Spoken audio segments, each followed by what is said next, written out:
Sebelumnya, Assalamualaikum warahmatullahi wabarakatuh. Di sini kami dari kelompok 3 ingin mempresentasikan tentang kerangka implementasi filsafat pendidikan yang dianggotakan saya Adi Setiawan dengan NIM 2452 00094 dan teman saya Nina Nur 2452 00094, Widya Dwi Murti 2452 00108, Ilsar Yuda 2452 00108, Salsa Bila Nur 2452 00124, dan Juliana Karim 2452 000 129. Selanjutnya saya akan menyampaikan abstrak. Pembahasan ini mengaji prinsip dan implementasi filsafat pendidikan dari Montessori, Froebel, Parkhurst, dan Freire dan Dewey. Dalam konteks pendidikan modern, kelima tokoh tersebut menawarkan pendekatan yang saling melengkapi. Montessori dengan lingkungan belajar terstruktur dan kemandirian, Froebel dengan bermain sebagai inti pembelajaran, Parkhurst dengan Dalton Plan yang menekankan kemandirian akademik, Freire dengan pendidikan dialogis dan kesadaran kritis, serta Dewey dengan pragmatisme, pengalaman belajar, dan pendidikan progresif. Integrasi gagasan pada tokoh ini mendukung pengembangan kompetensi abad ke-21 seperti kreatif, kolaborasi, berpikir kritis, dan kemandirian. Kajian ini menjadi rujukan bagi pendidik dalam merancang pembelajaran adaptif, kontekstual, dan berpusat pada peserta didik. Berikutnya ada peta konsep. Bab 1 pendahuluan berisi latar belakang, rumusan masalah, dan tujuan pembelajaran. Bab 2 pembahasan berisi A. Rasionalis filsafat pendidikan menurut Maria, B. Rasionalis filsafat pendidikan menurut Froebel, C. Rasionalis pendidikan menurut Helen, D. Rasionalis pendidikan menurut Paul, E. Rasionalis filsafat pendidikan menurut John Dewey. Bab 3 penutup berisi kesimpulan dan saran. Latar belakang. Pendidikan bertujuan mengembangkan potensi peserta didik melalui pengalaman belajar yang bermakna. Berbagai filsafat pendidikan seperti Montessori, Froebel, Parkhurst, dan Freire menekankan pembelajaran yang relevan menghadapi tantangan abad ke-21. Montessori menekankan kebebasan terarah dan lingkungan belajar yang tertata. Froebel menonjolkan bermain sebagai dasar pengembangan. Parkhurst melalui Dalton Plan menekankan kemandirian akademik, sedangkan Freire mengedepankan dialog dan kesadaran kritis. Pemikiran Dewey melengkapi perspektif ini dengan menegaskan bahwa pendidikan adalah proses pengalaman yang melibatkan aktivitas langsung, refleksi, dan interaksi sosial. Dengan demikian, diperlukan kajian komprehensif untuk mengintegrasikan pemikiran tokoh-tokoh tersebut sebagai landasan pengembangan pembelajaran modern yang humanis, adaptif, dan sesuai kebutuhan peserta didik masa kini. Rumusan masalah. 1. Bagaimana filsafat pendidikan, prinsip, fitur, dan implikasi menurut pemikiran Maria Montessori. 2. Bagaimana filsafat pendidikan berdasarkan pemikiran Friedrich Froebel. 3. Bagaimana filsafat pendidikan berdasarkan pemikiran Helen Parkhurst. 4. Bagaimana filsafat pendidikan berdasarkan pemikiran Paulo Freire. Dan yang terakhir, bagaimana rasionalisasi filsafat pendidikan berdasarkan pemikiran John Dewey. Tujuan 1. Untuk memahami filsafat pendidikan, prinsip, fitur, dan implikasi berdasarkan pemikiran Maria Montessori. 2. Untuk memahami filsafat pendidikan, prinsip, fitur, dan implikasi berdasarkan pemikiran Friedrich Froebel. 3. Untuk memahami filsafat pendidikan, prinsip, fitur, dan implikasi berdasarkan pemikiran Helen Parkhurst. 4. Untuk memahami filsafat pendidikan, prinsip, fitur, dan implikasi berdasarkan pemikiran Paulo Freire. Yang kelima, untuk memahami rasionalisasi filsafat pendidikan berdasarkan pemikiran John Dewey. Saya Juliana Karim akan membahas bab 2 tentang filsafat pendidikan menurut Maria Montessori. Filsafat Montessori berlandaskan keyakinan bahwa anak memiliki kemampuan alami untuk belajar secara mandiri, sehingga pendidikan harus mengikuti perkembangan alami mereka melalui kebebasan yang bertanggung jawab. Pendekatan ini didukung oleh prinsip prepare environment, yaitu lingkungan belajar yang tertata, estetis, dan dilengkapi alat konkret yang membantu anak berpindah dari pengalaman nyata menuju pemahaman abstrak secara alami atau mandiri. Fitur utama Montessori terlihat pada penggunaan material sensorik, pembelajaran individual sesuai ritme anak, dan peran guru sebagai fasilitator yang memberi intervensi minimal agar anak mampu mengembangkan kemandirian dan melakukan self-correction. Zulfanza tahun 2023 menyatakan bahwa guru Montessori harus mampu menahan diri dari campur tangan berlebihan agar anak dapat mengembangkan kemandirian. Melalui strategi ini, anak belajar mengatasi kesalahan sendiri atau self-correction yang merupakan bagian penting dari filosofi Montessori. Prinsip dan fitur tersebut memiliki implikasi penting bagi pendidikan modern karena mendukung pembelajaran berdiferensiasi, penguatan karakter, serta pengembangan kemandirian, kreativitas, dan konsentrasi yang dibutuhkan dalam pembelajaran abad ke-21. Hadrianti dan Poto tahun 2023 menjelaskan bahwa lingkungan Montessori yang terstruktur membantu anak belajar mengatur emosi dan perilaku secara mandiri. Jadi, dapat disimpulkan bahwa filsafat Montessori memberikan landasan kuat bagi pendidikan modern yang humanis dan fleksibel dengan menekankan kemandirian, eksplorasi bebas, serta lingkungan belajar yang terstruktur. Pendekatan ini terbukti relevan untuk menjawab tantangan pembelajaran abad ke-21 karena mampu mengembangkan kemandirian, kreativitas, dan kemampuan berpikir kritis peserta didik sejak usia dini. Untuk pembahasan yang B, yaitu rasionalisasi filsafat pendidikan menurut Friedrich Froebel. Friedrich Froebel tahun 1782 sampai 1852 dikenal sebagai pendiri pendidikan anak usia dini melalui konsep kindergarten. Ia meyakini bahwa anak memiliki potensi alami yang harus dikembangkan melalui pendidikan yang holistik, mencakup aspek fisik, intelektual, sosial, dan spiritual. Pendidikan menurut Froebel harus selaras dengan tahap perkembangan anak serta memberi kebebasan untuk bereksplorasi dalam lingkungan yang mendukung. Prinsip utama pendidikan Froebel menekankan bahwa anak belajar secara alami melalui pengalaman dan permainan. Bermain dipandang sebagai sarana utama belajar atau learning by playing, karena memungkinkan anak mengekspresikan diri, mengembangkan kreativitas, serta memahami konsep sosial, bahasa, dan kognitif. Selain itu, Froebel menekankan pentingnya dimensi spiritual dalam pendidikan untuk membentuk karakter dan kesadaran anak terhadap alam dan kehidupan.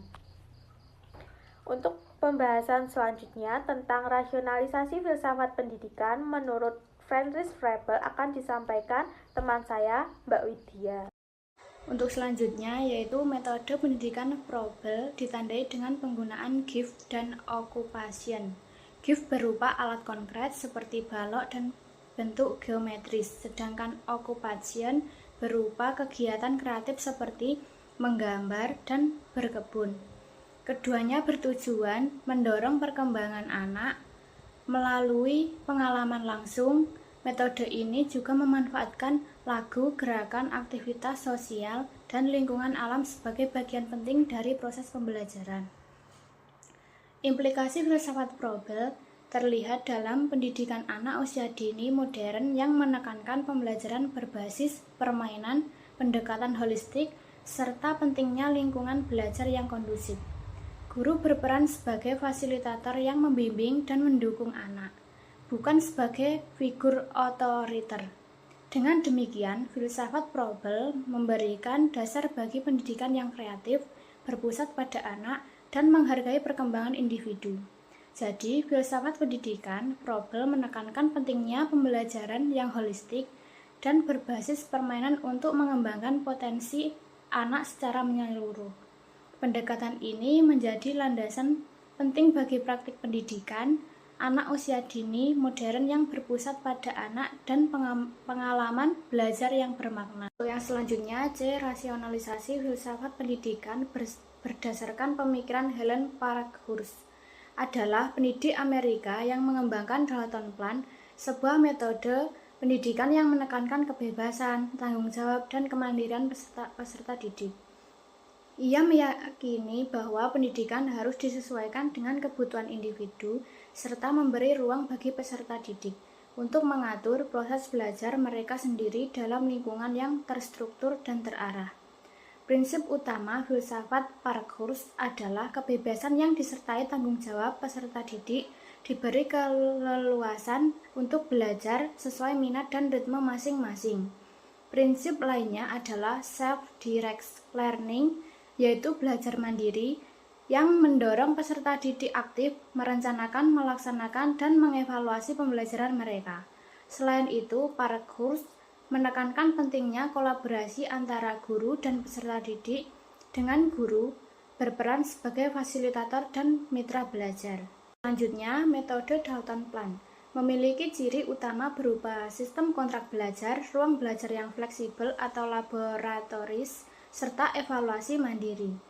Fleksibel, waktu dan tempat belajar memungkinkan peserta didik mengelola jadwal sesuai kebutuhan, sementara evaluasi mandiri membantu mereka merefleksikan kemajuan belajar. Implikasi filsafat Parkhurst adalah pendidikan pembelajaran yang berpusat pada peserta didik, fleksibel, dan individual. Pendidikan tidak lagi bersifat otoriter, melainkan mendorong kemandirian, motivasi intrinsik, dan hubungan yang kooperatif antara guru dan peserta didik.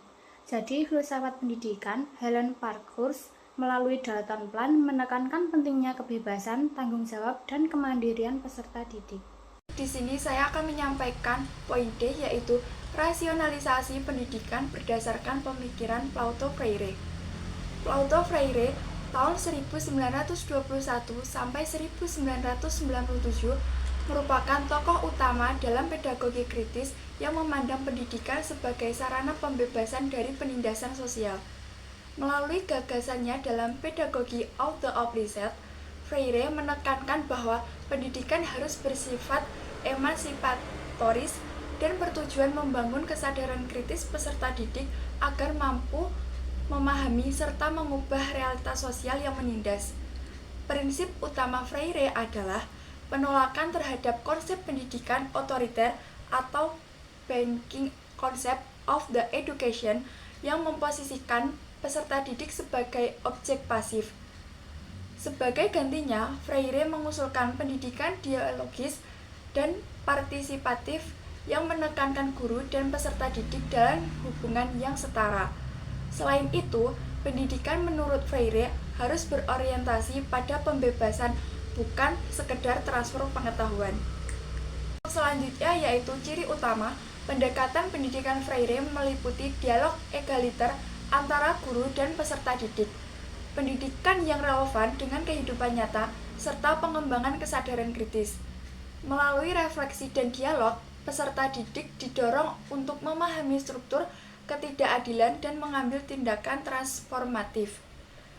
Implikasi filsafat Freire terlihat pada tuntutan perubahan metode pengajaran dan kurikulum. Guru berperan sebagai fasilitator yang mendorong berpikir kritis, sementara kurikulum diarahkan pada pembelajaran berbasis masalah dan realitas sosial. Pendidikan juga berfungsi membentuk peserta didik sebagai warga negara yang sadar hak dan tanggung jawab sosial serta mampu menjadi agen perubahan. Jadi, Paulo Freire menegaskan bahwa pendidikan harus bersifat dialogis, kritis, dan membebaskan. Melalui pengembangan kesadaran kritis, pendidikan menjadi sarana pemberdayaan peserta didik untuk berperan aktif dalam menciptakan keadilan dan transformasi sosial. Selanjutnya, saya akan menyampaikan poin E, rasionalisasi filsafat pendidikan menurut John Dewey. Filsafat pendidikan John Dewey menekankan bahwa pendidikan merupakan proses rekonstruksi pengalaman secara terus-menerus, sebagaimana ditegaskan dalam pernyataannya bahwa education is a process of continuous reconstruction of experience. Pemikiran pragmatismenya melihat bahwa kebenaran dan pengetahuan memiliki nilai ketika mampu menyelesaikan persoalan nyata, sehingga pembelajaran harus berangkat dari pengalaman konkret peserta didik. Karena pengalaman edukatif menurut Dewey harus memenuhi prinsip continuity dan interaction, di mana setiap pengalaman mempengaruhi pengalaman berikutnya dan terjadi melalui interaksi aktif dengan lingkungan. Proses refleksi menjadi inti belajar, karena berpikir adalah cara memecahkan masalah secara cerdas. Seluruh gagasan tersebut melahirkan pendidikan progresif yang menolak metode tradisional berbasis hafalan dan menekankan pengalaman nyata. Fleksibel kurikulum serta desain lingkungan belajar yang mendorong pertumbuhan siswa. Pendidikan juga harus bersifat demokratis, karena sekolah adalah masyarakat kecil yang mengajarkan hidup bersama, dan guru berperan sebagai fasilitator yang memilih pengaruh terbaik bagi perkembangan peserta didik. Baik, yang selanjutnya, seluruh prinsip ini melandasi modal pembelajaran modern seperti PBL, PJBL, inquiry, dan experiential learning, serta relevan dalam kurikulum merdeka yang menekankan proyek, refleksi, penilaian otentik, dan peran guru sebagai fasilitator, sehingga pemikiran Dewey tetap menjadi fondasi penting dalam membangun pendidikan yang bermakna, demokrasi, dan sesuai kebutuhan abad ke-21. Jadi dapat disimpulkan bahwa pemikiran John Dewey memberikan landasan filosofis kuat bagi pendidikan modern melalui prinsip pragmatisme, pengalaman, refleksi, dan demokrasi. Pendidikan harus berbasis pengalaman nyata, mendorong pemecahan masalah, serta memfasilitasi pertumbuhan intelektual dan sosial peserta didik. Gagasan Dewey tetap sangat relevan dan menjadi fondasi utama penerapan pendidikan progresif, termasuk dalam konsep kurikulum merdeka di Indonesia.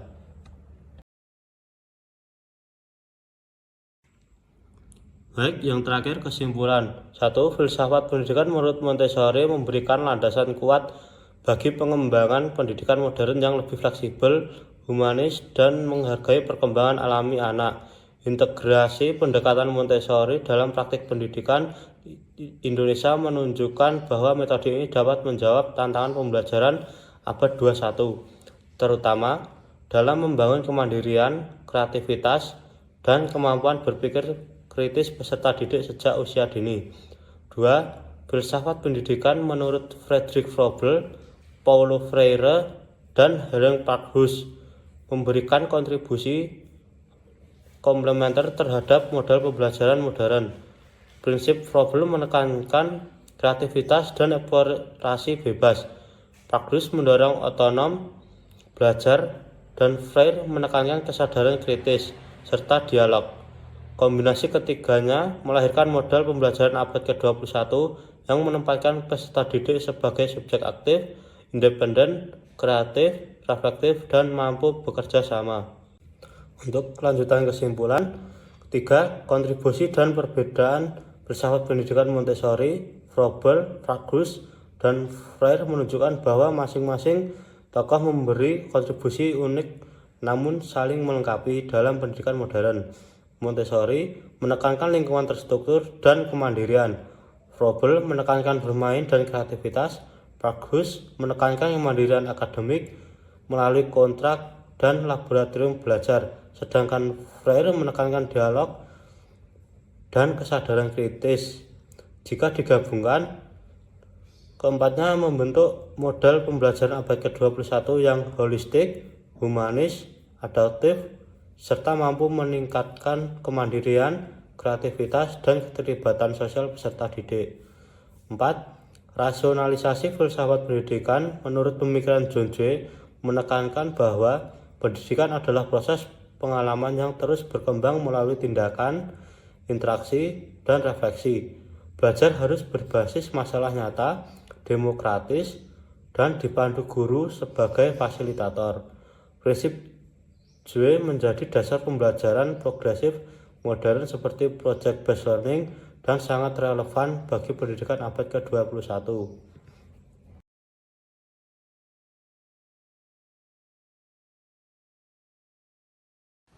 Sekian presentasi dari kelompok kami, kurang